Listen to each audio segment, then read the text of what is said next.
Good afternoon, ladies and gentlemen. Thank you for attending today afternoon's session.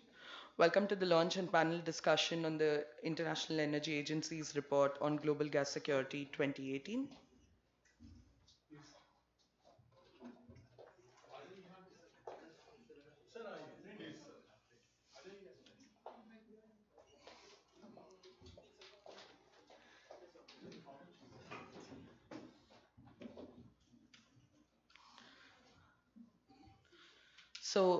The format of today's discussion is we'll start with the presentation by Mr. John Baptiste Dubrier, if I have got that right. This will be followed by a panel discussion, and we have a very esteemed panel today with us. We have Mr. Vivek Ray, who's former Secretary MOPNG, who will be moderating the session. Mr. Anil Jain, Additional Secretary MOEFCC. Mr. Prafulla Chandra Sharma, Deputy Secretary, International Cooperation, MOPNG. Dr. Rahul Tongia, Fellow Energy and Sustainability Vertical at Brookings India. Unfortunately, Mr. Tripathi and Mr. Prabhat Singh were called away for an urgent business. We're joined by Mr. Rajiv Mathur, OSD to Mr. Tripathi. Now, the global natural gas markets have seen some major changes in recent years with the emergence of US as a key producer and supplier of natural gas. Clean energy policy push in China, which has resulted in higher uptake of LNG, making the country the second highest importer in the world. Increasing contract flexibility, aided by factors like emergence of new suppliers, portfolio players, destination flexibility, and development of secondary markets, and a rising share of short-term contracts, amongst many other reasons. The trends in the global gas markets are important for us in India, given that even in the most conservative demand estimates for gas, LNG is expected to meet about 50% of our demand. The impact of changes in the global LNG trade on India and the sectors it will be felt the most in is something I leave our panelists and participants to discuss. We have about 20 minutes for the presentation, 45 minutes for the panel discussion, and any questions and discussions after which. With this, I hand it over to you, sir, to take it. Thank you,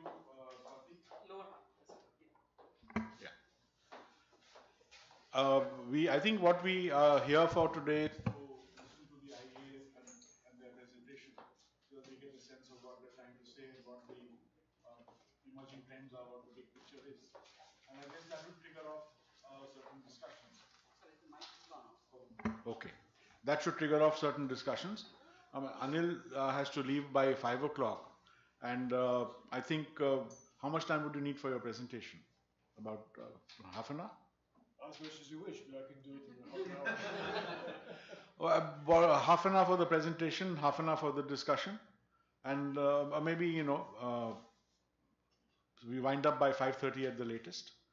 You can take a few more minutes if you like. And Mr. Sharma from the ministry might have something to say. Oh, is it there? What is the agenda saying? It's about 20 minutes is what we... Okay, we need more time for discussion? Yeah, sure. Okay, fine. So without much ado, I request Mr. Dubre, I welcome you here and I request you to make your presentation. Would you like to do it from here or here? I can do it from here, it's good.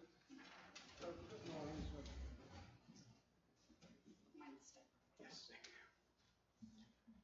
Well, thank you very much, and good afternoon to everyone. Thanks a lot for Brookings' invitation to have this very good opportunity to be here in Delhi and give this presentation about our report on the global gas security supply. Thanks a lot, Swati. Apologies for having such an unpronounceable surname, but you did it very well. So without much further ado, I'd like to guide you through the latest changes in the global gas market and the way we see it going forward. What are the main drivers and main challenges that global gas market will see in the medium-term future, and what are the consequences in terms of global gas security of supply?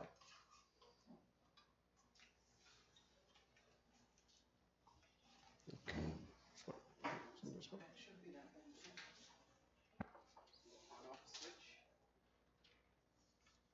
should point it a little bit. Thank you. So what we have seen is recently is an increase in terms of gas demand worldwide. Last year, 2017, was approximately 3% global gas growth. It's roughly the double of what we have seen in the previous years, around 1.5 year on year. And as far as we can see for this year, 2018, we're likely to be at least on the same growth, if not higher. Looking forward in the next 5 years, what we call the medium term in the IEA, what would be the main drivers of future growth of natural gas in the main 5 years? There are three of them. The first one is the emergence of Asia, China and South Asia, India being the main drivers of future gas growth for both energy purposes and non-energy purposes as a feedstock for chemical and fertilizers. Second driver on the supply side is the emergence of the United States. The United States is already being the biggest producer of natural gas, but it's not a major exporter of natural gas. In the next 5 years, we anticipate that the United States will become one of the biggest providers of additional supply to the global gas market through the expansion of liquefied natural gas. Third one, a bit more technical, is a switch in terms of growth components for natural gas. The major component of growth used to be power generation. It's now being replaced by industry, which is a growing component for future natural gas growth for both, as I mentioned earlier, energy and non-energy purposes as feedstock for petrochemicals. So those are the drivers, but there's also some challenges. So if we bundle them in three families of challenges, the first one is economic commercial challenges, mainly under the form of competitiveness of natural gas in those fast-growing markets where price sensitivity is a very strong issue, to which extent natural gas can be a sustainable solution in terms of economic of pricing. Second issue owes to the environmental footprint of natural gas. Natural gas is a low carbon emitting fossil fuel. It is still a carbon emitting fossil fuel. There's also methane, which is a source of global warming, which has to be controlled. So the global footprint of the industry has to be further improved. Third concern, which is the main topic of this discussion today, is security of supply. Security of supply has always been an issue, but in the context of this globalizing and more fast-changing market, new challenges in security of supply are emerging.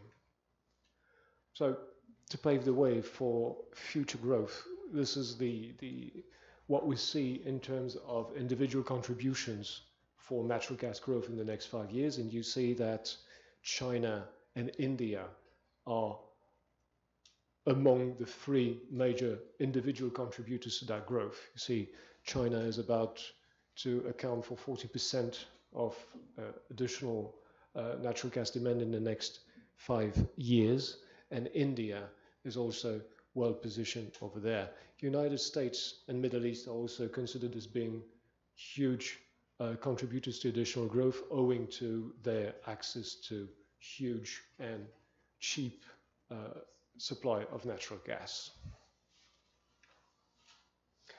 Excuse me, is that what are the price assumptions behind those growth rates? The price assumptions are based on futures markets. So at the time of the report at the beginning of this year. On the supply side, those are the main contributors in terms of additional supply growth. You see that we have additional supply coming from all the different regions, but if we look at the additional contribution to exports, the picture is quite different because most of the additional production will be aiming for domestic markets. If we look at the additional export capacity, United States, Australia, and Russia are the three main contributors. In the case of the United States, It's both for pipeline and liquefied natural gas, Russia and Australia, mainly liquefied natural gas. So LNG is the major game changer in terms of trade growth in the next 5 years. In terms of LNG demand growth, what we do see, it's not going to happen so much on the Pacific Basin. You can see the trade estimates for the next 5 years. You see that Europe is expected to grow a bit to compensate for domestic production depletion, but all in all, Atlantic Basin will be stable. So most of the growth will come from the Pacific Basin, namely from emerging in Asian markets. The traditional buyers, Japan and Korea, will remain stable. China, India, and other emerging markets will be the major contributors to that growth. So this is for the global market picture. So as I highlighted in the introduction, this does also entail new challenges in terms of security of supply. What we have seen in the recent past is a major change in the consumption in those emerging markets, including China. And what has happened over the last months is the strong, very strong policy push in China to switch from coal to natural gas in an attempt to excuse me, to increase the struggle against air pollution in major urban areas, which has resulted over the past winter in supply shortages in the north of China. Those shortages have also led to quick policy responses, and what we have seen since the beginning of that year after winter is a three-dimensional response. First one, further increase in terms of diversification of supply, with new contracts being signed with different suppliers. Second is further investment in terms of new infrastructure, whether it be pipeline, storage, and LNG receiving capacity. And the third one is new policy targets being set by the Chinese government, not only to aim at coal substitution, but also substitution in other sectors, including transportation, to reduce the share of oil in the overall consumption mix.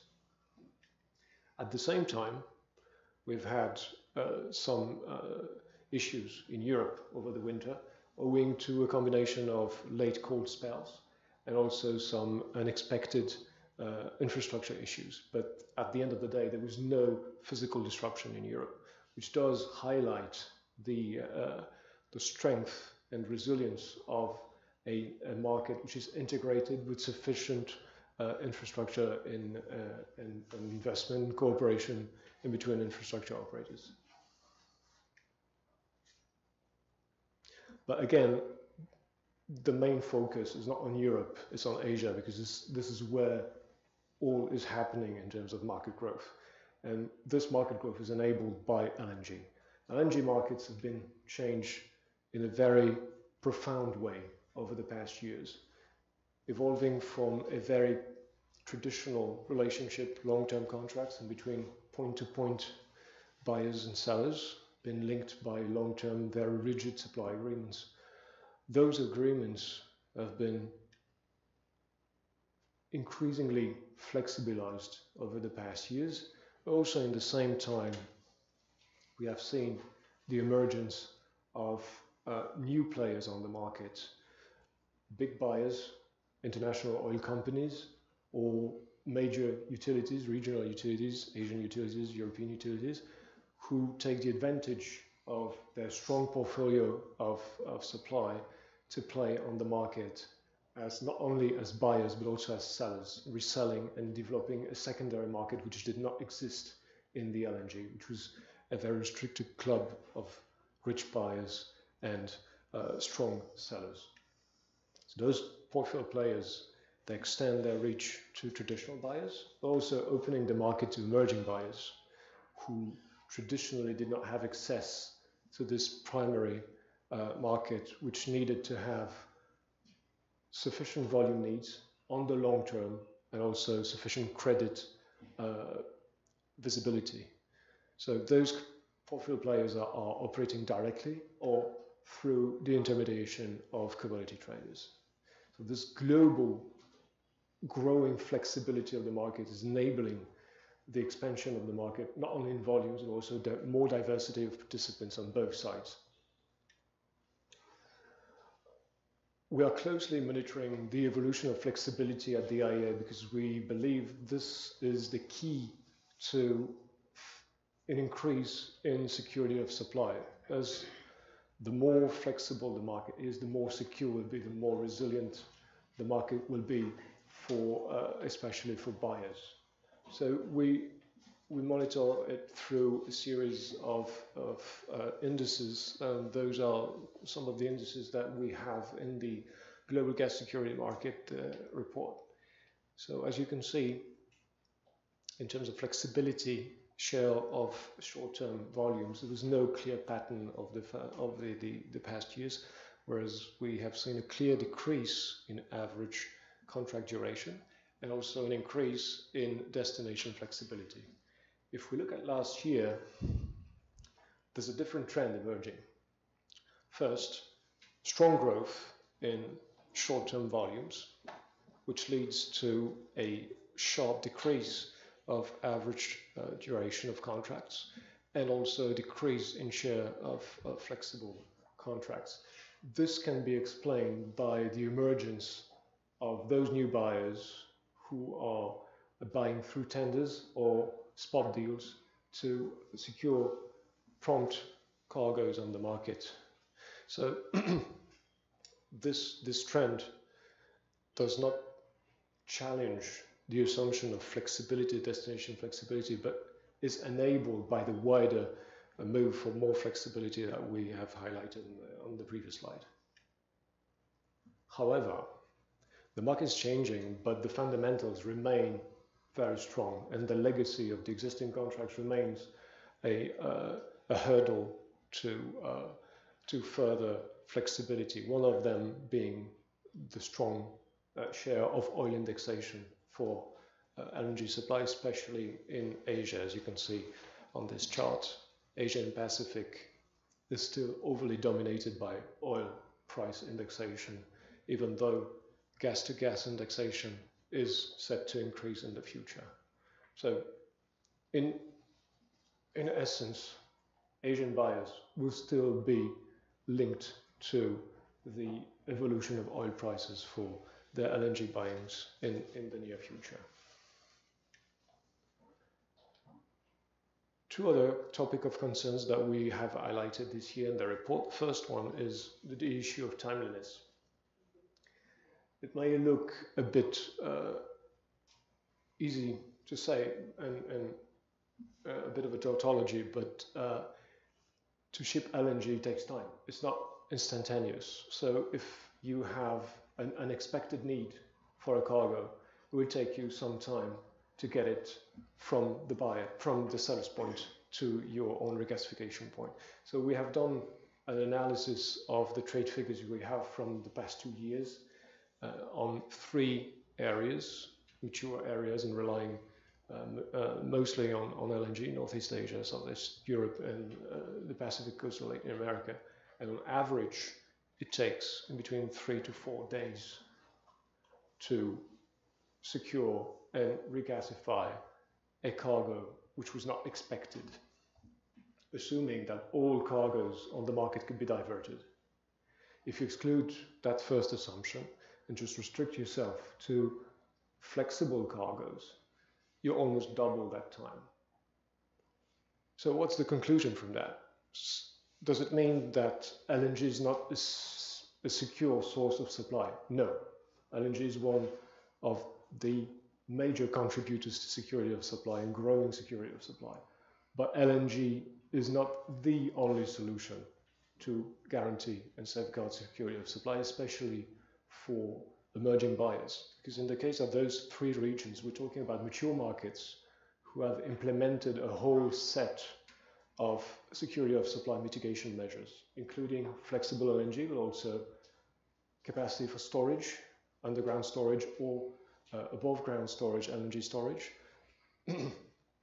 backup power capacity and diversification, demand response,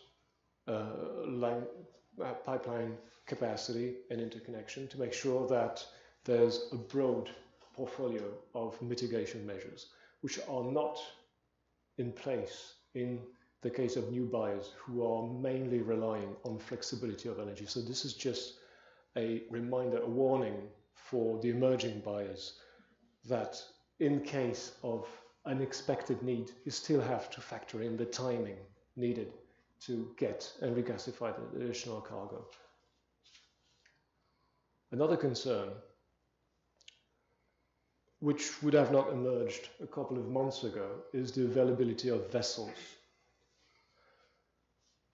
Vessels, LNG cargoes, LNG vessels are traditionally conceived as a pure technical link in the supply chain because of the structuration of the long-term deals. So the vessel would be driven by the by the contracts themselves. But with the development of short-term spot trades, vessel trading is becoming a market on its own. It has not reached the level of being a market, but is becoming a commodity on its own. As you can see there, this is the order books of new vessels. It clearly follows the bell-shaped curve of new liquefaction capacity. In terms of spare fleet capacity, means that we have reached 2 years ago, in 2016, the maximum of spare fleet capacity, about 20%, which was translated in a drop in charter prices. But if we consider all things being equal, with the order books as of today and the strong growth of trade and flexible trade, there will be a dire necessity to invest in new vessel capacity in the next 5 years. And we may have some issues with shipping capacity even before we have potential issues with liquefaction capacity. How does it translate practically into prices? Well, this is the explanation. You have on this chart, the blue curve is the spot charter rate for LNG carriers, and the orange curve is the cost of marine diesel. So historically, there's a strong correlation between the two, because if you hire a vessel on the spot market, your main cost component will be fuel. But what we have seen very, very recently is strong decorrelation and prices peaking to unseen levels. 2 years ago, if you wanted to charter a vessel, it would cost you $30,000 per day. Today, if you want to charter a vessel in the Pacific Basin, it's up to $200,000. So what does it say? Two things. First one, there's a clear signal for more investment. Second thing, shipping market is not a market. Why is it so? Simply because behind this very clear signal for more investment, there's some sort of an optical illusion. The global LNG fleet is about 500 vessels. That's not a big fleet at the scale of the global merchant fleet. There's only about 10% of this fleet which is being traded on that spot market. So it's just a balancing market. So as of today, we have about 50 vessels which can be available depending if their current charters are likely to subcharter them to the market. So it means that even though the overall LNG market is becoming more flexible, especially thanks to more flexible contracts and more capacity being developed from the liquefaction side, we still have a potential issue in terms of flexibility of that LNG vessel market. So to wrap that up, ladies and gentlemen, the global gas market is going through a transformation phase with more diversity, more growth expected. Our overall vision is quite positive on the evolution of global gas. It's quite interesting and exciting times for natural gas, but at the same time, it's becoming more uncertain, more volatile, and more prone to new security challenges. And this, of course, one of the mandates on which the International Energy Agency is focusing its efforts to provide accurate and transparent information to all its members. Thank you very much.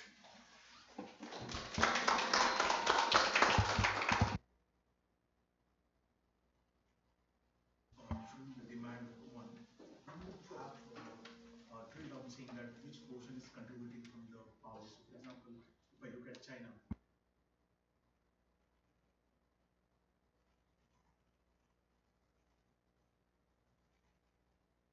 So power generation will still be a strong driver of growth.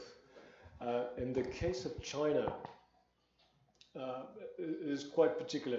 Most of the growth of power generation that we see in the next 5 years will be coming from the United States because of competitiveness of natural gas, and from the Middle East because of, again, the competitiveness and availability of natural gas, and also the efforts made by the local government to phase out oil from power generation. In other regions, the equation is a bit more complex because you have to factor in first competition with renewables and also competition with other fuels, and namely local coal. In the case of China, it's a two-step process. What we have seen with the implementation of measures of last year is the development of gas as a replacement for coal in combined heat and power, so not directly for power generation. It has shown its limits over the last winter, and the latest directives implemented by the Chinese State Council is that for the next 4 years, new CHP capacity will be focusing on coal. So the first shift was decentralized coal to gas. So the existing gas capacity will remain, but the further capacity will be centralized coal to increase efficiency, and gas will be more focusing on industry and transportation. So in the case of China, gas is not a firm contributor to power generation. thanks. Thank you. Maybe since the representative of the ministry is here, we request them to make your observations. And Mr. Jain has to leave at 5 o'clock, so after that, you might like to. Okay, so you could respond, and then we can go across the panel and then throw it open for discussion. Good afternoon, everyone. In fact, from the ministry, when we see industry is working on its pace and ministry is working at its own pace. There are a lot of dissimilarities between what we are approaching probably. But some of the challenges that we have are the infrastructure related challenges and the pricing related challenges. Like say, as Mr. Jean-Baptiste mentioned, the working at the level of international contracts, that means all the gas that comes is LNG, and what we are trying to do is address the issues of destination clause and all those related things. So as far as the infrastructure challenges are concerned, there are about some 11,000 kilometers of pipeline network being laid out. LNG terminals are coming up so as to add the capacity increase in getting the LNG, and the old contracts are being renegotiated so as to have a better pricing to reflect the current global oil and gas markets. The pricing which is linked to the crude are trying to get them into a hybrid or a new kind of a gas pricing mechanism. So all these are being worked out at the ministry, and in order to increase the gas utilization, there are a lot of CGD bid rounds are coming up. After the 9th bid round, which covers roughly about 170 odd districts, we probably will cover roughly about 50% of India's requirement, means the districts. So these are some of the measures that the ministry is working on. Maybe in the time to come, we will have more and more use of gas in the economy. This government is trying to work it out as a gas-based economy where industry is also participating actively. over a period of time, if we continue at this, we probably will have better air quality in Delhi, apart from other things. One of the key issues is affordability. And, India has a huge problem of affordability in terms of power sector and in terms of big drivers of gas demand, including city gas, because city gas also gets subsidized domestic gas.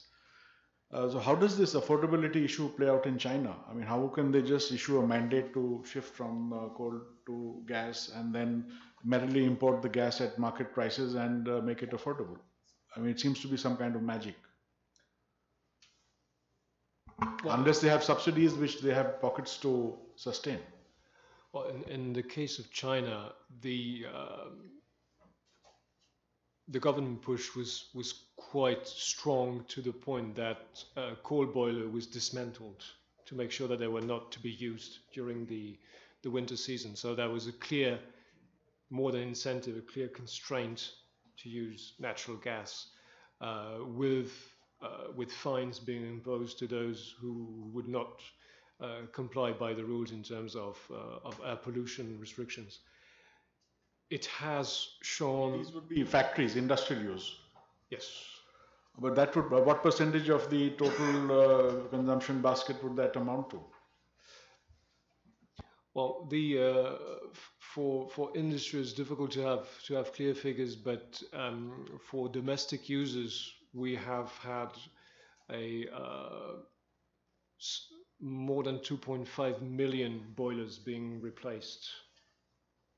So, but there are also some limits. What we have seen very recently is some industrial activities being slowed down at the approach of winter because of the pressure of prices.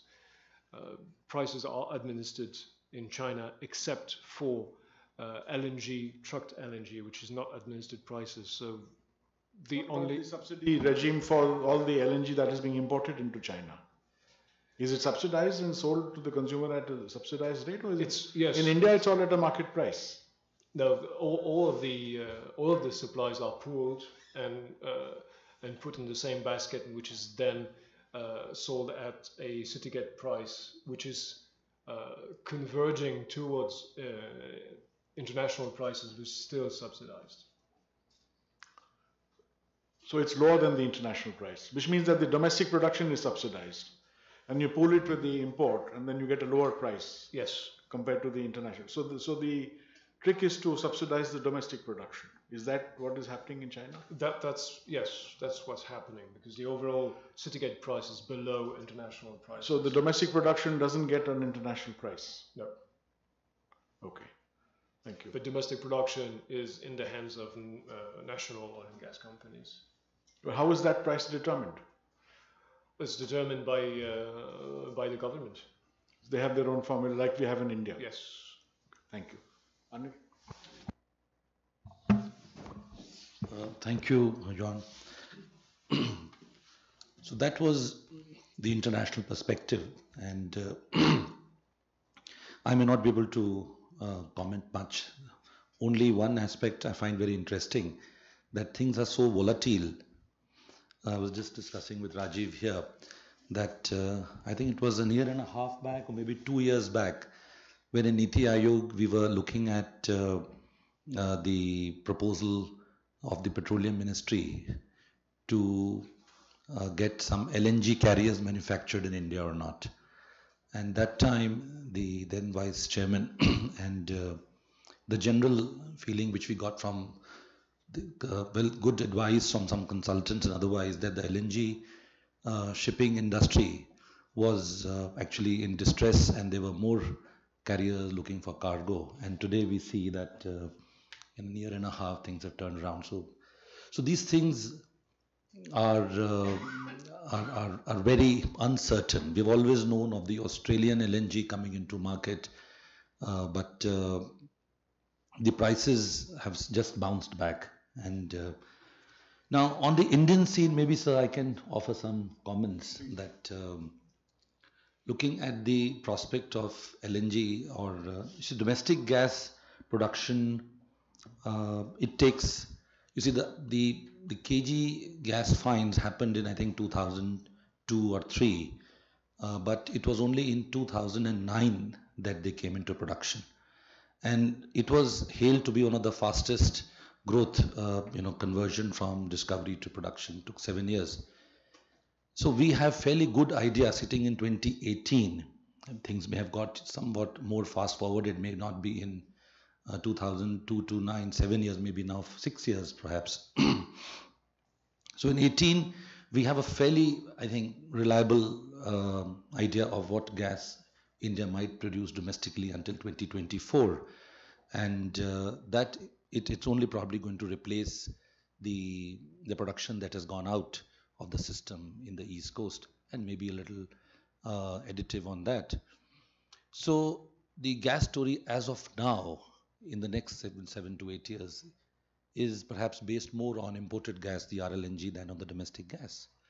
So when I look at RLNG and the pricing, the free market pricing, so all the projections that you make in the major gas consuming sectors, be it urea, power, CGD, and industry, you have to keep in mind whether the overall energy markets in India are going to be liberalized, and will the competition to gas come from free market price products, or are they going to be the controls that you see in particularly in coal and electricity?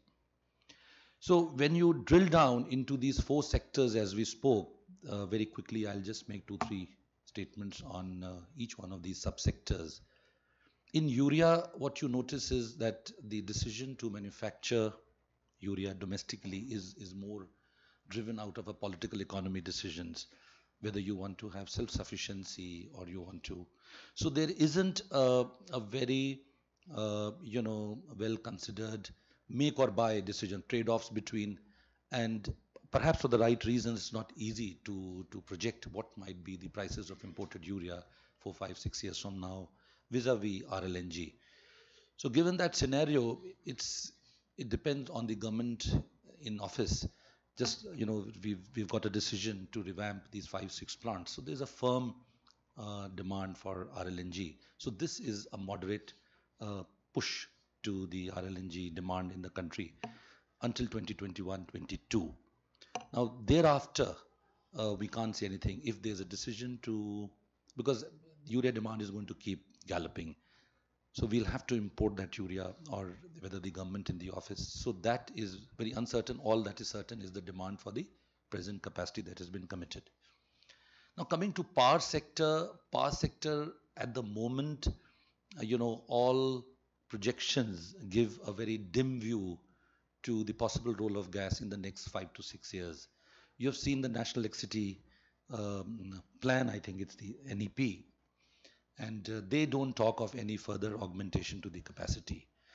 And even going beyond that report, if you look at the present thermal capacity, in 2010, the thermal plants were working at about 75% PLF, which I think today are down to maybe 60, 62.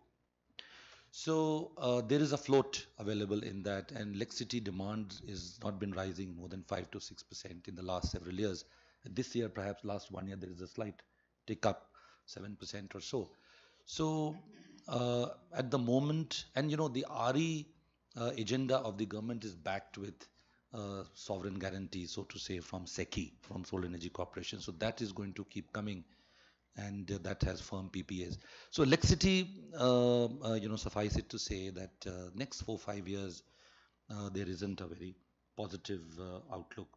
On the CGD, Mr. Ray has, he wrote also recently in, I think in Economic Times, Business Standard, that the CGD pricing, based on the APM prices, as we call them, is actually a mirage, because on one hand you can't keep subsidizing these sectors through national oil companies, and secondly, those prices actually are somebody else is benefiting at the cost of somebody else, even on a corporate basis. So that is a short-lived affair, and as it is, domestic production is not going to keep rising, whereas the CGD demand is going to keep rising. But I see a huge positive, in fact, to gas demand coming out of CGD. After the ninth bidding round, and I think the 10th one is around the corner, more than half the country has been covered. So, what is quite confirmatory signal coming out of CGD is that there is a commitment to set up a particular number of CNG stations, and there is a commitment to provide a particular number of household connections. So even if the price of the gas, even if it's LNG which goes into CGD, into these sectors, as we know that the prices of gas and oil are de-linked now, the curve of gas is lowered to the curve of oil. There is always going to be an arbitrage available to CNG and PNG over LPG on economic cost.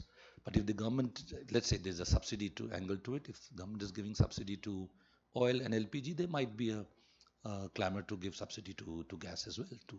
So this is industry is very difficult to project, the growth of industry and coal pricing to industry. But environmental norms, air quality concerns are now very serious. So at least in the CGD sector, there is definitely going to be a push to cleaner fuels.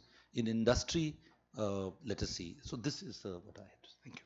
Thank you. Just a small illustration which comes to mind of the industry part.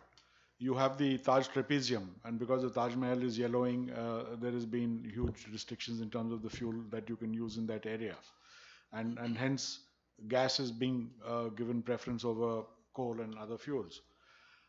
The problem is that the small-scale industry, which has mushroomed in that, which has been there historically for few centuries, is now hooked onto subsidized gas. And if you talk about shifting from subsidized gas to LNG, then they say that their whole industry, the glass industry, for instance, becomes unviable.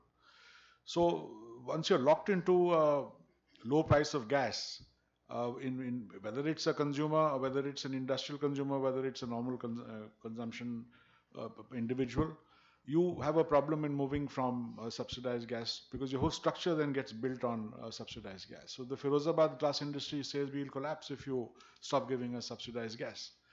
And so you have a whole edifice of industry which is propped up by subsidies. You also have a whole edifice of consumers now because all the city gas today is subsidized gas. There's no imported LNG going in. And the bulk of it is going into CNG. It's not going into PNG. And the CNG, the taxis and the vehicles who are converting and the demand for CNG vehicles is increasing is all driven by the huge subsidy differential. And once you remove that, you have to because the administered pricing gas is going to wind up in another 4 or 5 years. And you will have to bring in LNG or the new gas that we find in India will be sold at market prices. So either way, the options are you're running out of options.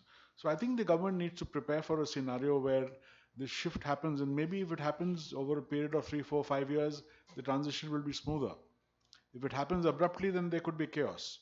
So the preparation for this transition should start. And there's no reason to be subsidizing CNG vehicles, for instance, when the prices of LNG are much lower than the prices of diesel or petrol which you are substituting. So it doesn't really make sense to do that. So the point I'd like to make is that this transition should start, and the planning for this transition should start both for industrial consumers and also for PNG and CNG. And maybe over a 5-year period you have a smooth transition, and then by which time the domestic supplies of gas would have dwindled, and then you can have a better, healthier budgetary process. Maybe I will request Mr. Rajiv Mathur to offer his comments because he's the man full-time into gas in the Gas Authority of India. You are now Executive Director? Sir. Executive Director in the Gas Authority of India. He was also the CMD of Mahanagar Gas News. Sir. Mahanagar Gas News. He knows more about city gas than I do. Sir. Thank you very much, sir. A lot has already been said on this. I think I tend to agree that, people should be willing to pay the real price for a product. And subsidies can't take you very far. And some of us have been used to subsidies over longer periods of time. which need to be phased out over a period of time. So for that, I think we are discussing that gas in India is subsidized at the moment. To that, my answer is, sir, that if we have a price discovery, a mechanism to discover the real price, what the consumer is willing to pay and what is fair for the producer, that should be the price at which a transaction should happen. And thereafter, whatever inefficiencies or efficiencies of the system are, would allow anybody to operate within the system or get out of that system. So for that, I think government is looking at creating a hub where gas would be traded over a period of time, where both buyers and sellers would be able to figure out what is the right price for them, and that should be a price where the question of either subsidizing or paying less or more for that product would go away. So I think we must, over a period of time, graduate to that level where the very discussion on whether subsidies are there or not should go away, sir. Secondly, sir, there are, as IEA has put, times change and change very fast, especially, for example, in the shipping industry, as was being talked about 2 or 3 years ago, there was excess of ships available. You could charter hire a ship for $30,000. Today, you may not get it at even 200,000. So we need to maybe develop a robust system for ensuring security of supply for our own country. What is exactly that we want, how much of it we want to rely on others, how much you want to have a reliance on your own individual domestic ability. So all that definitely over a longer term will sustain ourselves, and what we probably are looking for, 15% place for the gas in the Indian energy basket. I don't know how we'll get to that, because there are questions as already put by various speakers here for various different sectors. There are challenges. So the first, as I said, would be for people to get used to paying the real price. As long as we are able to recognize that price and are willing to pay maybe a premium for a better product, then there is a case for increased demand, increased growth, and all that happening. As long as that is not there, or running on crutches and living on subsidies may not take us very far as the growth is concerned. The industry, rightly said, is changing. Lots of flexibilities are coming in, and there are new production which is happening through shale gas, etc., which is changing the dynamics of the world. The pricing itself is undergoing a change from oil indexation to gas competition. All that is happening across the world. And earlier there were rigid contracts which people could not basically change or had to live with for 20 to 25 years. All that is going away now. Newer contracts are shorter, 5-year, 10-year, or maybe lower. You have spot gas available across the world. You saw some charts where if you have some excess gas, you can regasify it at notice in 3 days. Somebody else can, liquefy it at 3-4 days notice. So all that is happening, which is getting more liquidity into the market, more number of players, portfolio players coming in. All that is good news for the industry, for growth of the industry. And then we need some anchor to drive the world growth. Today, China is doing it, rightly or wrongly, through whatever diktats or mechanisms that they are employing. But the reality is that the last 1 or 2 years, whatever growth has happened is all because China decided to do something. So possibly there is a good future for gas, but it has to, we have to tweak certain policies, a lot of other things. People also have to recognize, what importance gas has to be given. And then people should be willing to invest and take some amount of risk. All that will augur well for the country if everything gets put in the place, and if not 15, maybe we'll have a 7, 8, 9% share going forward. So thank you, sir. Thank you. Wait, to come back to the presentation, one of the issues is, security. As the penetration of gas increases in the economy, you start looking for security of supply. If you want security of supply, you should be entering long-term contracts, while the trend seems to be the other way around. You seem to suggest that there are more short-term contracts and more spot purchases happening in the system rather than long-term contracts. But if I was looking for security of supply, I would want long-term contracts. I wouldn't be looking at short-term contracts. If you look at the oil buying that this country does, 80% are essentially annual contracts, but with long-term relationships, and only 20% is purchased on the spot market. So there's a bit of a contradiction here in terms of what you see happening in the LNG market and the search for security. Or is there no contradiction? Well, I think that different buyers have different needs. The emergence of new short-term buyers is also dictated by different, more specific needs. If you take one of the biggest buyers of it, for the spot market over the last 2 years was Egypt, because it was compensating for a drop of its domestic production, but with a known deadline for the development of its production. So it didn't need to enter into long-term contracts. Other countries, such as Latin American countries, Brazil or Argentina, use LNG as a backup for hydro generation during the southern hemisphere summer in case of drought. So they are not also really liable for long-term contracts. At the same time, you have emerging buyers but with structural growing needs, such as most of the new fast-growing Asian markets, whether it be China, India, or others. So the needs are also different. So it means that the market on the supply side has to adapt to different types of buyers. To answer your question, if I can give, I don't know if I can give an answer, but maybe a suggestion in terms of security of supply. A more liquid market doesn't mean the end of the long-term contracts. It means a change in the way those long-term contracts are structured. It's not even, it's no more, the new long-term contracts are no more rigid point-to-point 30-year deals. They are coming now with flexibility in terms of volume, flexibility in terms of destination, which still gives to the buyer the security option, but also options to divert the supply where it's not needed. So I think that those contracts will provide to the primary buyer some security, but also some flexibility. And that flexibility is also providing volumes for those secondary buyers who do not need those very sizable volumes for long term. So I don't think it's true that it's becoming more complex and more uncertain than it used to be because of more interdependence in between the different buyers. But it's not a contradiction in the end. Well, I mean, let's move on. I think Rahul, would you like to have your say? Thank you. Just a few points, little on global, little on India.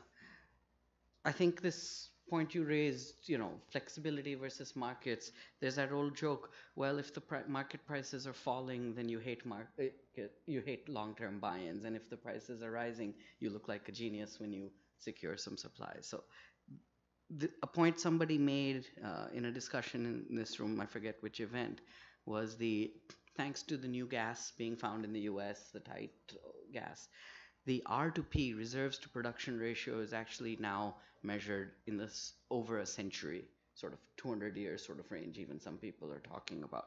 So are we running out of gas is not the bottleneck. It's really on what terms. And this is where two things sort of hit you when you look at it. One is, of course, the locational aspect. It's, no pun intended, not nearly as liquid as oil is. So you have a spread in the prices historically, not so much anymore, but it varies between Henry Hub versus Rotterdam versus some others.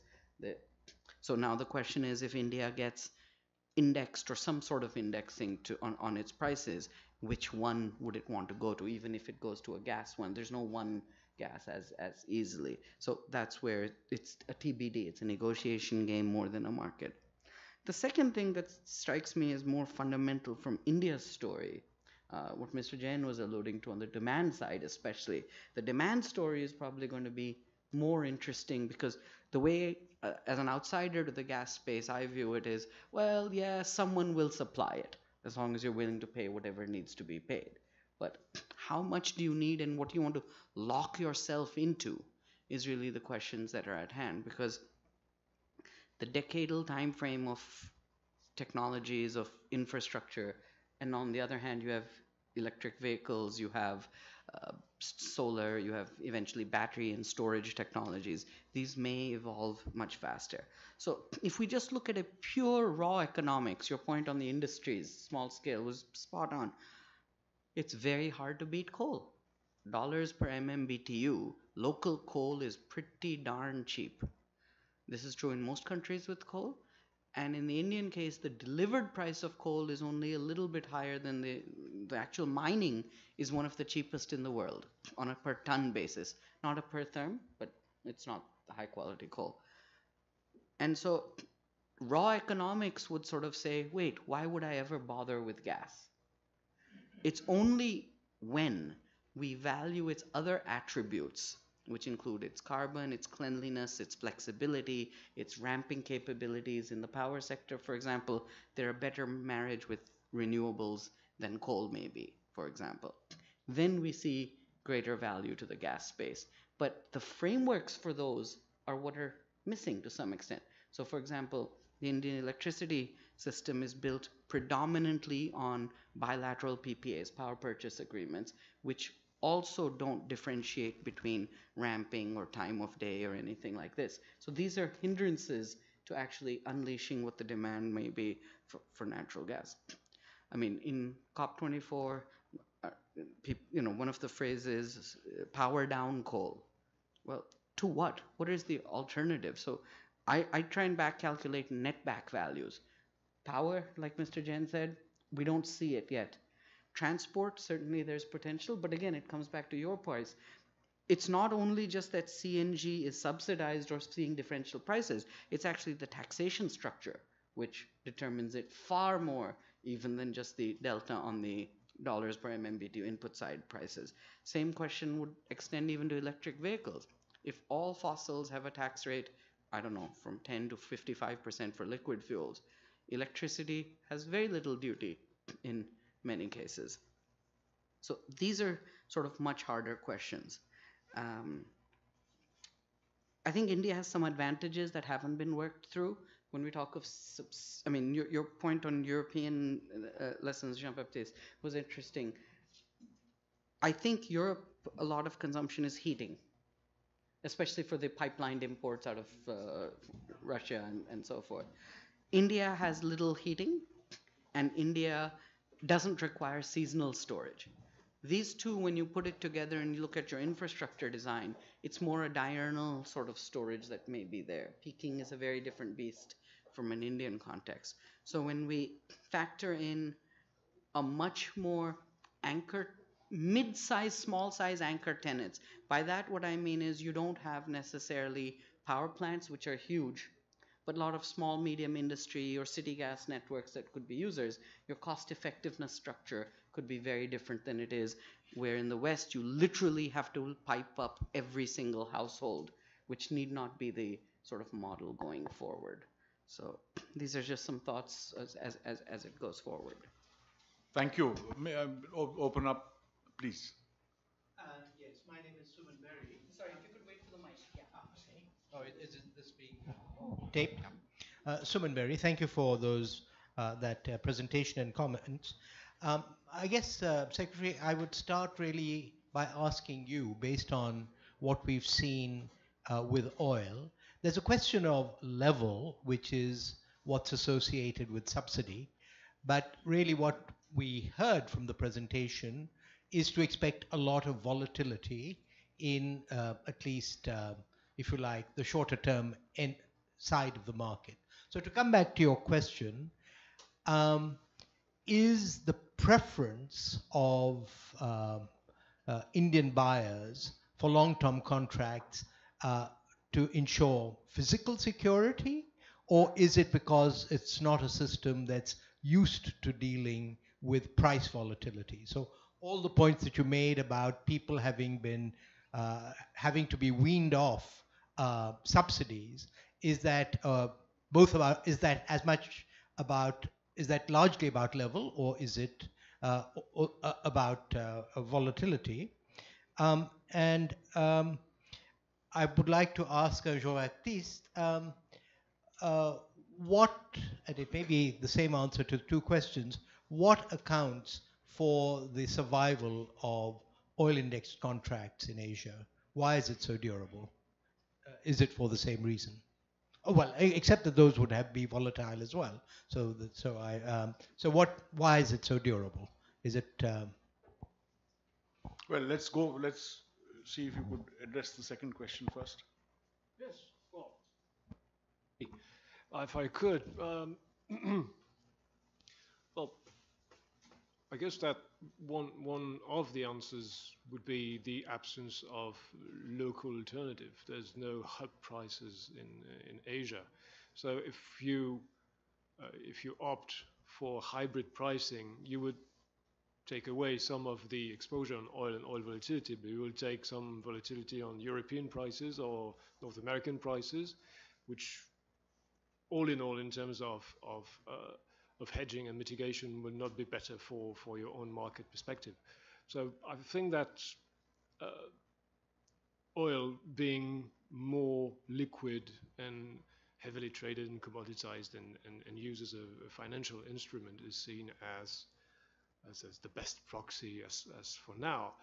And it's also more reassuring from the seller's side because they know how it works. And if you're a seller operating mainly in the Asia-Pacific basin, you're not always familiar with the mechanisms that govern price formation for gas markets in Western Europe or North America. So, but this being said, doesn't mean that it's been working that way in the past, means that it's going to be the rule in the future. The evolution towards Asian hubs is, to my understanding, a long one, but with lots of strong will from different players in Asia, just to mention a few. Apart from India, which we already mentioned, China, Singapore, and Japan all have plans to develop local hubs. To have a hub, which is a functioning hub, means that you have buyers and sellers. So far, it seems sensible to say. But to have buyers and sellers who compete means that you need to have flexible supply, so enough competition. And it is increasing from the global market side.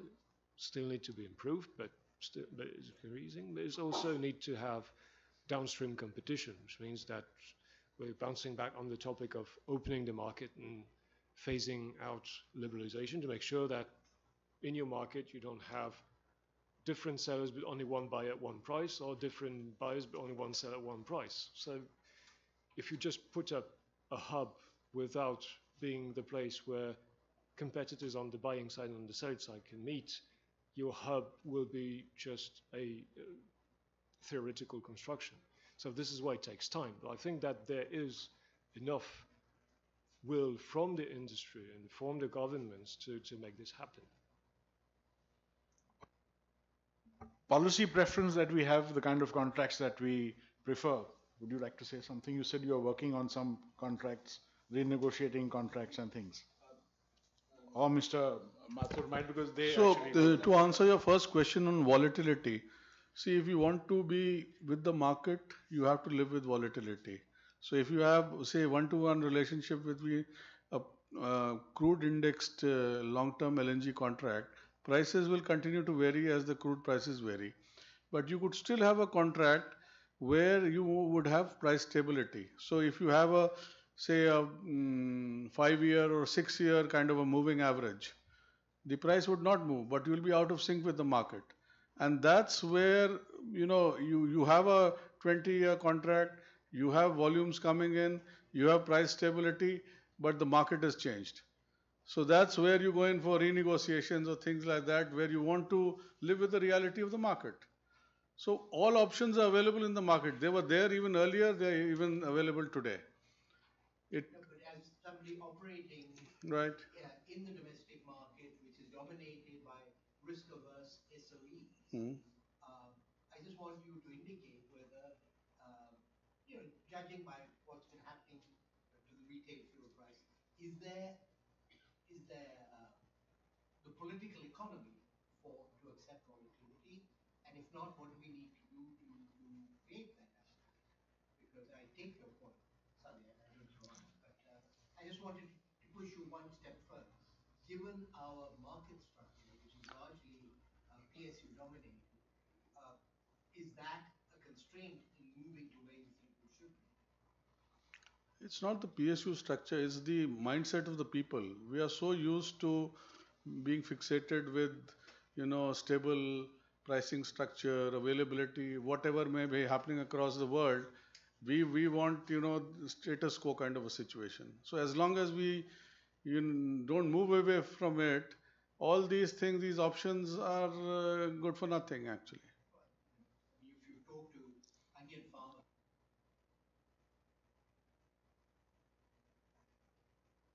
Can we move on to some other questions or observations? Please introduce yourself. Yeah. Yeah, hi, my name is Rohit. I'm a former oil trader. Just got a couple of comments. One job from Baptiste and Suman. I think the reason why a lot of gas contracts, LNG contracts are stuck on oil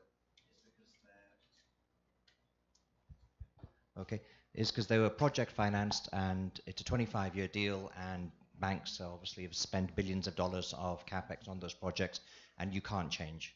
Nobody wants to actually then say, now we're going to change the basis for that. So you're actually stuck through the entire duration of that because of insurance, liability, all the other reasons.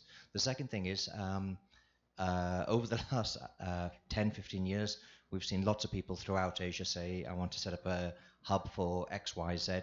It's extremely difficult, and I think, John Baptiste, I'm just reinforcing your point. It's extremely difficult to set up a new hub. You need lots of buyers, lots of sellers. Everybody has to have a difference of perspective. So you have people buying and selling at different kinds of times. You need storage, and obviously pipelines everywhere. So I would say it's a very laudable aim, and we should actually go through it, but let's not sort of expect it to happen overnight. Okay, thank you. Yes, please, Swati. No, go for it. Then Hi, I think Manu from Council on Energy, Environment and Water. I have a question on what your response, that you said that we live in sort of this mode of status quo and we don't actually care about what's happening in the outer world. But I think that's a political reality that we all of us have to live with. So in that context, if can't government of India or someone like you in that agency sort of deploy a hedging strategy where and so how does that does the government still do it, and how much does it cost? And, So there are options available, and people are looking at hedging, but in a small way as of now. But yes, those options are there. So you could do it on long term, you could do it on a cargo to cargo basis. All that is available. just one more question. Last year we heard that India was also planning to get in this gas buyers alliance with China, Japan, and Korea. That didn't work out. They formed an alliance, and so what's I was wondering if any was in the on the panel or in the room have some take on that. Where is what's happening on that front? You want a buyers club to happen as the OPEC or something like that? No. So the India was trying to get into a gas buyers alliance with China, Japan, and South Korea. So that didn't work out, and China, Japan, and South Korea sort of formed a buyers alliance where they're aggregating the demand. My understanding is there's an informal exchange of ideas happening with different buyers across different countries. Even today it happens, but there's no formal arrangement between any country to have some kind of an arrangement with the other countries to go together into the market or do something like that. I have two questions, one to Jean-Baptiste and one to the panel as a whole. So on the India side, there's a lot of conversation about how CGD is the next growth sector, but as has been already mentioned, in comparison to $1 per MMBTU domestic vis-a-vis LNGs, the CGD sector is the price for the CGD sector is much less. So once, and I believe Mr. Jain made the point that once we end up shifting, once the APM gas goes away and we get LNG, do we still see CGD as a growth sector? There is a lot of conversation and noise considering the auctions and the success of the auctions. But on a price differential, is there any projection that says that even with LNG into the market, CGD is still going to be a demand sector? Because if you look at, and these are just simple back of the envelope calculations, if we club urbanization along with CGD demand today and just take the last 5 years growth rate, we are seeing about 40 to 50 BCM by 2030 on CGD, both PNG and CNG together, which in itself is more than fertilizer power today. So it can be a really good demand sector, but how will the price difference change? And JB, one question that I had was, uh, you mentioned that we're seeing a drop in terms of the spare capacity on LNG fleet carriers. So where do you see investments coming in? Do you see them from the consuming countries? Would it encourage, should consumer countries be encouraged from the point of security of supply to start looking at investing in LNG carriers, fleet carriers? And there's a lot of there's some conversation in India about manufacture of ISO containers similar to what's happening in China. So where does that fit in when we are looking at the security of supply? Sorry, it went on a little too long. I think let's do the second one first. Well, the first one is actually more to the domestic. Okay, so the the LNG carrier market is, as I said in the presentation, a very small and niche market within global maritime transportation, and the laws of project finance, which were mentioned on liquefaction projects, also apply to those LNG vessels for a simple reason, because their strong technological contents, those are pretty expensive. So to get a new vessel will cost you roughly $200 million, which is twice the cost of an average VLCC crude carrier, but which contains a third of a cargo of a VLCC. So the cost of shipping is very expensive compared to other segments of the fleet, which results in the fact that most, if not all, of the fleet is financed through project financing. There's only a handful of ships which have been ordered on a speculative basis by ship owners. It's not a structural issue, the potential lack, because we're talking lead times to build new vessel capacities about 2 years, 2.5 years maximum if your shipyards are full. So it's more of a cyclical issue. The main question is whether this shipping market would see the same evolution as the crude oil shipping markets 30 years ago, when we moved from a long-term shipping to a very short-term shipping perspective. And the big question here is not so much who is going to invest, but how to incentivize the ship owners to take the risk or to mitigate the risk if they still want to do it on a project finance basis. So I don't think that this is a big issue for the LNG supply, because again, it's a matter of time. You can, and as those spot prices increase very much, we've seen a surge in the order books in the different major shipyards around the world for new LNG capacity. But it's still based on the same project finance mechanisms, which need to be challenged if you want to go a step further and more liquidity on the markets. Trend in the big emerging consumer countries for going in for their own LNG shipping fleets? It's not a strong trend, I would say. Some of the buyers, historically, especially Japanese buyers, have always have a sizable part of their capacity being either owned or chartered by themselves rather than by chartered by third parties. So I don't know if it's going to change, but I suppose it's up to each and every player, its own sensitivities to. You don't see any to of that in China. Not so much. Okay. Not so much. And it's about what happens if you move from subsidized gas to market price of gas for Okay, the city so gas system. For the city gas system. in the city gas sector, there are 4 different sectors where the CGD entity operates in. One is the commercial sector, the other one is industrial, the third one is piped gas into houses, and the fourth one is CNG, transport sector. So in that order, the viability would be there if you use LNG and take away the entire domestic gas which is going to a CGD. Commercial sector definitely is going to be viable. It's the hotels, hospitals, restaurants, etc., etc. It will beat commercial LPG hollow, any day. If you look at the next sector where it could be viable is the PNG sector into houses, provided the subsidy for LPG goes away entirely. But if you are on subsidy, I'm afraid will be a marginal case.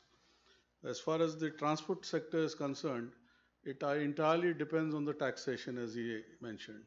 So as long as there is status quo and kind of taxation that are there for the two gas versus liquid products, it would still be competitive. The margin or the attractiveness may go down. But as far as the industry is concerned, with the dirt cheap FO, LSHS and Petco, etc. available, there is no case for LNG to compete. So in a nutshell, it will depend on the mix of what the market is in a CGD, which will determine whether LNG is viable, in totality or otherwise. Okay. I think a general question from a consumption point of view that I always look at is, what's your net back? What are you comparing it to?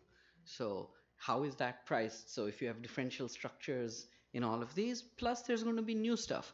So with vehicles, it's not just petrol versus CNG, it's also soon going to become electric vehicles thrown into that mix, that people want to figure out how are these equilibriums going to play out. So it's a moving target. And that's where this issue of where are we placing our bets as a country? Someone's bearing a risk, someone's investing. So I'm not a fan of this, if you build it, they will come, because someone's going to be bearing that risk.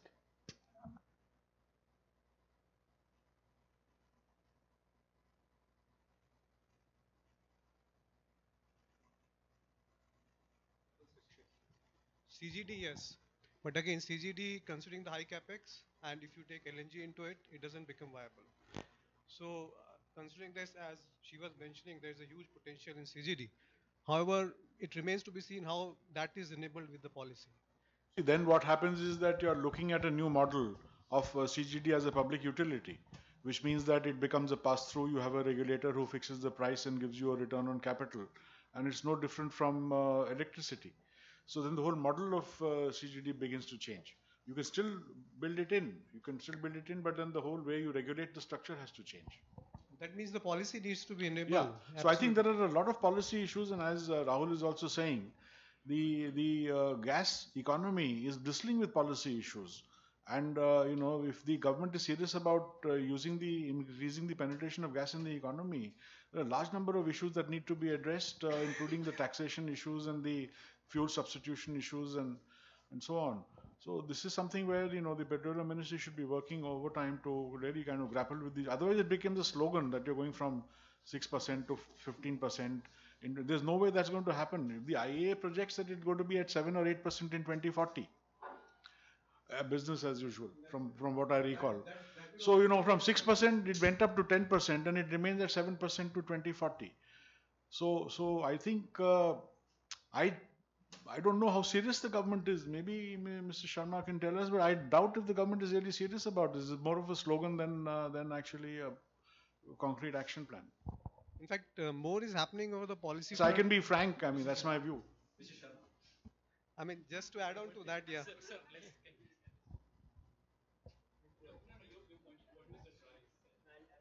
on the same front, like policy issue, a lot of happening on the upstream side. A lot of policy enablers are happening for the upstream to promote the production domestic. But similar things are not seen in the midstream part. I mean, downstream also we find that there are things happening in the policy front. But midstream, maybe, as Mr. Ray is also saying, lots needs to be done and quickly. Otherwise, we will lag behind in the midstream front. I don't have a convincing answer to give this, but what I can just say is that I agree with what former Secretary Petroleum said, that ministry will have to work overtime to do this.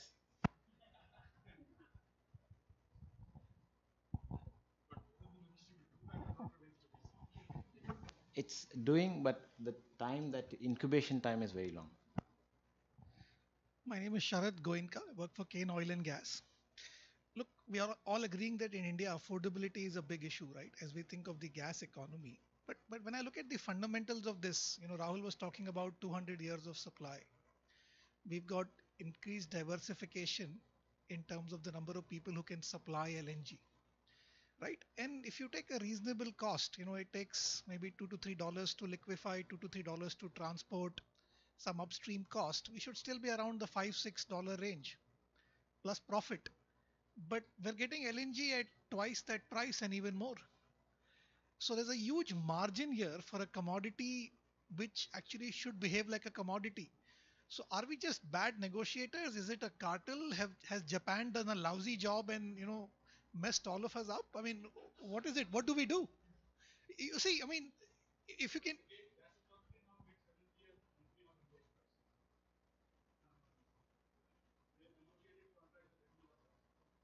But the landed cost in India at spot is.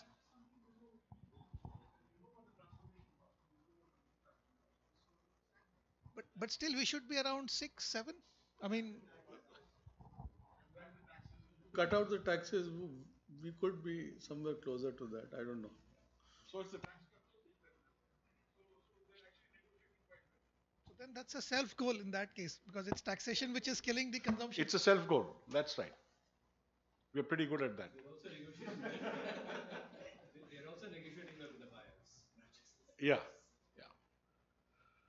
Well, if there are no more questions or comments or observations, then yeah, please. My name is Sanjay, and I represent GE, General Electric Company here, and we are mainly associated with the power generation, predominantly in India.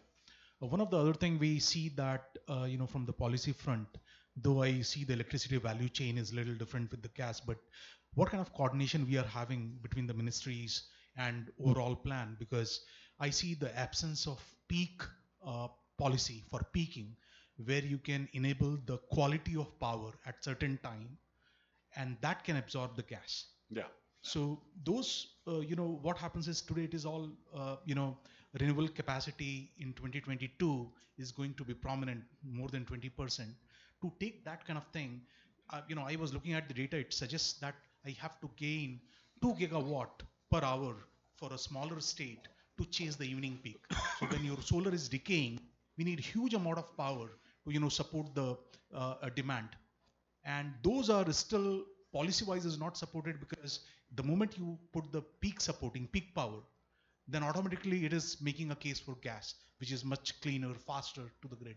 So what is your view, and what panel thinks Maybe about Rahul could go on this? I mean, you're preaching to the choir, in the sense that better signaling is one of the things missing, and it's not just time of day pricing, peaking. There's other characteristics that are missing.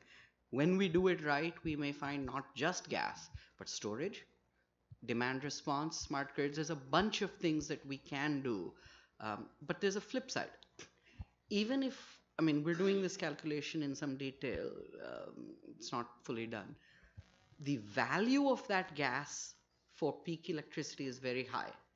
The quantum may not be so high, because baseload gas is a very different beast.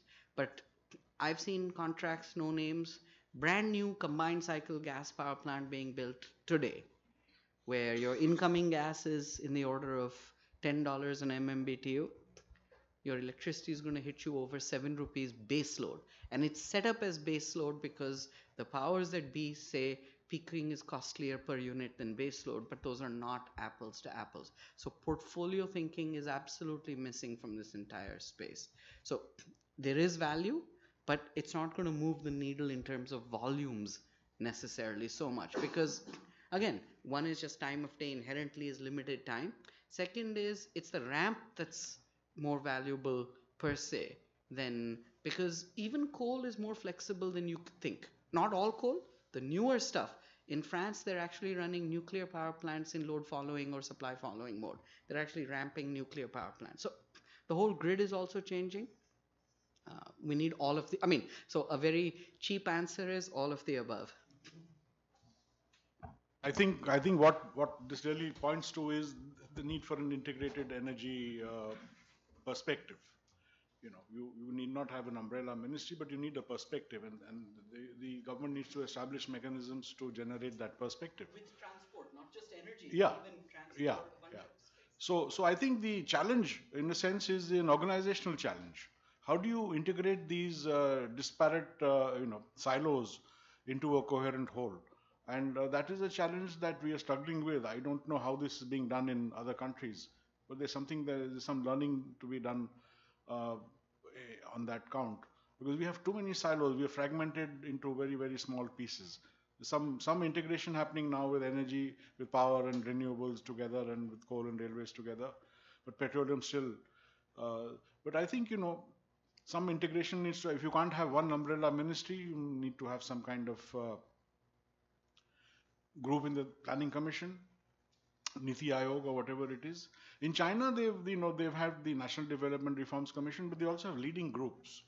So wherever they find that they are kind of falling through the cracks in silos, they create a leading group, and that leading group then leads the entire effort. So you need a leading group on energy of some kind in this country, which can actually look at all these issues. So with these words, let me thank. Oh yeah, please. If you can just give me an opportunity to just ask people who are present here, what are the things that you think government is not doing which it should be doing? Can somebody just point out one? There'll be a long list. Yeah, it'll be better. At least some of them can be fielded. Please go ahead.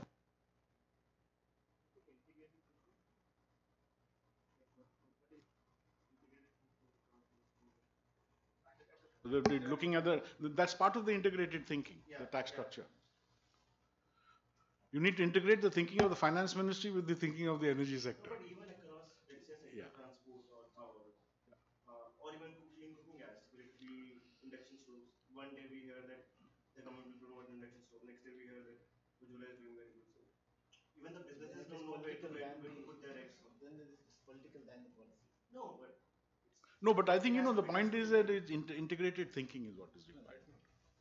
Reforms the structure, reforms the tax structure primarily, and returns to the investors primarily where the feasibility is not there for laying the infrastructure. If you're talking about the national gas grid, then maybe some reforms in the way tariff is done or how the bidding is done. That will enable at least assuring the returns to the investors so that because the line is actually happening. Because there's so many authorizations which are done by the NGRD, but on ground not many are actually being executed. This the government needs to encourage planning, use of modeling for planning by utilities. So some of the points that Rahul brought up about this lack of understanding of timing is because you'll be surprised. There's no distribution company that I know in India that uses capacity expansion model or a production cost. And those things in other countries have been done for years, 20, 30 years at least. And this is the part of the reason why people have put up combined cycle units, that if you just, on the face of it, you should have seen that this doesn't make sense. Because all people know how to do is cost the life cycle not life cycle cost, but cost of electricity base, and everyone assumes capacity factor of 80%, 85%. But if you had done some planning, if you had used models, you would see immediately that you shouldn't use gas for combined cycle. You should be using it for for combustion turbines. So I think the government needs to encourage uh, somehow distribution companies to start doing some modeling to do their planning. Okay. So just one question. I may not be knowledgeable on the overall gas from the IEA standpoint, but one fundamental question I have is, I'm looking at India and I'm looking at the affordable gas prices, and LNG is transportation is extremely costly because it involves all the cryogenic temperatures. That is extremely costly. Other alternate is the moment I have a pipeline gas, so we have very concentrated countries where you have very high consumption of gas, and then you have a gas producing countries. Fundamentally, what is stopping, to have a pipeline approach that makes a lot of sense for India and China, and you can avoid tons of costs. If I just consider the pipe gas, you reduce costs by 50%, and it makes very viable at the point of delivery in India or even China. So fundamentally, what all those constraints beyond geopolitical, That one little word you just used at the end. You need peace with Pakistan. You need to resolve the Kashmir problem. That will give you a dividend which will carry you through for the next 100 years. Sir, I'll say the same thing. In spite of the geopolitical challenges, we really badly need today one or two transnational gas pipelines from the Gulf region. If we depend entirely on LNG, China depends entirely on pipeline gas, Europe depends entirely on pipeline gas. We are one country which are depending only on LNG. I think we are heading for very serious problems. Connect, say, any of the Gulf country versus Mumbai to, we are done. So those I'm just trying to understand. That is request to The people who want to import from getting this pipeline. What are the constraints do you think you have? So in my mind is, the moment it gets into, across the country and it is touching the international sea borders, then government's role becomes very important. So probably any individual company may not be able to do.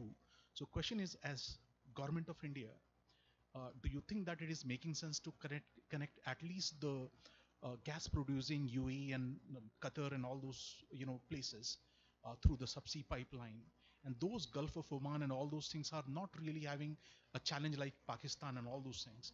Still, it is doable. So do you see those things happening beyond TAPI? I mean, TAPI, we are all aware about all these things, but beyond that. So what all those things is government thinking to really connect to the gas pipeline? Further, apart from say there are a couple of other project proposals, but they are still under technical study stages and may not be in the implementation part. They'll take a lot of time still. But Mr. Subhojan, who's been proposing SAGE for a very, very long time, that thing, it depends on how many people in this room would like to support, depending on the technical and financial challenges. Government role come in depending on the commercial viability of the pipeline.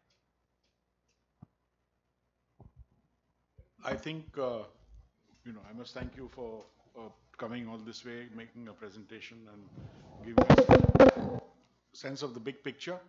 And as was expected, a lot of discussion was centered around India, which is natural. I think we've had a good, fruitful discussion. And I thank all of you for being present here today. Thanks to Brookings for hosting this event. Thank you. Please join us for refreshments and continue the conversation.